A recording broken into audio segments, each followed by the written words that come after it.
And it occurred to me that far from being incongruous with Christmas, this horrible tragedy is one that, in a sense, echoes the original Christmas, which involved the murder of these children by Herod.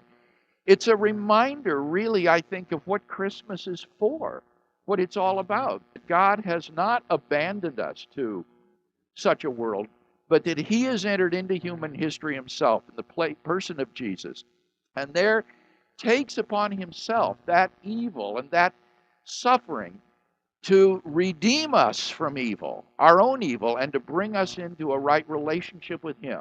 Boy, you're one sick puppy. This is why religion poisons everything. And you think God decided, well, it's Christmas again, and I want some more friends. Sorry, I want to have the right relationship with some people. So I should stand by and allow another mass killing of innocent people. Sorry, another Christmas reminder of another biblical slaughter of children at Christmas. Yeah, that's a perfectly sensible way to have a proper relationship with some new people. Not the children who get killed, of course, they get to stay dead. But the ones who I don't allow to get killed, they can have a proper relationship with me.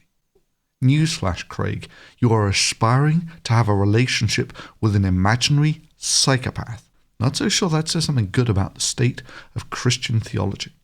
We have the privilege to interview Dr. William Lane Craig, a first-rate intellectual that is regarded by many as one of the greatest defenders of the Christian faith of our time. But it's worse than that. The story that you're telling here makes no sense.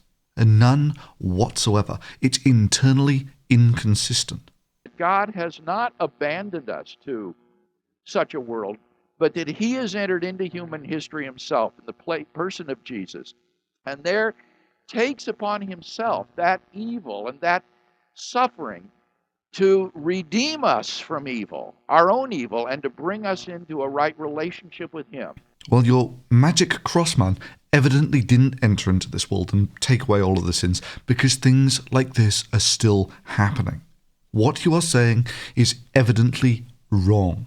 So this tragedy, I hope, will be a reminder to us of what Christmas is really all about, the deeper significance of Christmas for many of those children that were killed and will now not be opened. It's just almost impossible to imagine the agony that these parents must be going through. It seems so incongruous, I think, with the Christmas season. But then as I reflected on it, it hit me very forcefully that the original Christmas was also attended by the wanton murder of children. And I'm thinking, of course, of what King Herod did. Well, first of all, I should say that there's no evidence that a slaughter like this took place. You know, the slaughter of all of the children in an area because of a paranoid leader is the sort of thing that contemporary historians might have thought out of the ordinary enough to be worth mentioning. You know, just like when Jesus died and all of the saints came out of their graves and walked around Jerusalem, and all of the local historians at the age recorded it. Oh no, wait, that too was sufficiently vanilla that no local historian of the age considered it out of the ordinary enough to be worth mentioning. Anyway, I'll let Craig carry on with the story. Now, when Jesus was born in Bethlehem of Judea in the days of Herod the king, behold, wise men came from the east to Jerusalem, saying, where is he who has been born King of the Jews? For we have seen his star in the east, and have come to worship him. When Herod the king heard this, he was troubled, and all Jerusalem with him. And assembling all the chief priests and scribes of the people, he inquired of them where the Christ was to be born. And they told him, in Bethlehem of Judea. Then Herod summoned the wise men secretly and ascertained from them what time the star appeared. And he sent them to Bethlehem, saying, go and search diligently for the child, and when you have found him, bring me word that I too may go and worship him. But being warned in a dream not to return to Herod, they departed to their own country by another way. Then Herod, when he saw that he had been tricked by the wise men, was in a furious rage, and he sent and killed all the male children in Bethlehem and in all that region who were 2 years old and under, according to the time which he had ascertained from the wise men. Okay, so for the sake of the story, let's just assume that all of this happened. Now comes the really messed up thing about this story.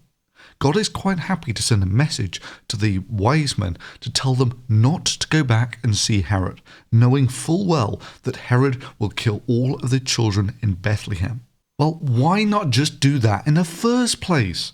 If he had sent them the dream before they went to see Herod, then none of those children would have had to have died. But even after this, God has set things up such that the children will be slaughtered in Bethlehem by making sure that the wise men clue Herod in about Jesus. This God then doesn't even bother to warn the families. He sends a dream to the wise men to tell them, don't go back and see Herod, but he doesn't warn the families whose children are about to be slaughtered. You sent them out there and you didn't even warn them. Why didn't you warn them, Burke? Okay, so I made a decision and it was wrong. It was a bad call, Ripley. It was a bad call. Bad call. Right. These people are dead, Burke! Don't you have any idea what you've done here? This tragedy, I hope, will be a reminder to us of what Christmas is really all about. And Craig thinks God did all of this. And further, wanting to remind people of these original psychopathic acts, scheduled another reminder, such that Craig could preach that this was all God's way of getting some new friends. You are one sick puppy.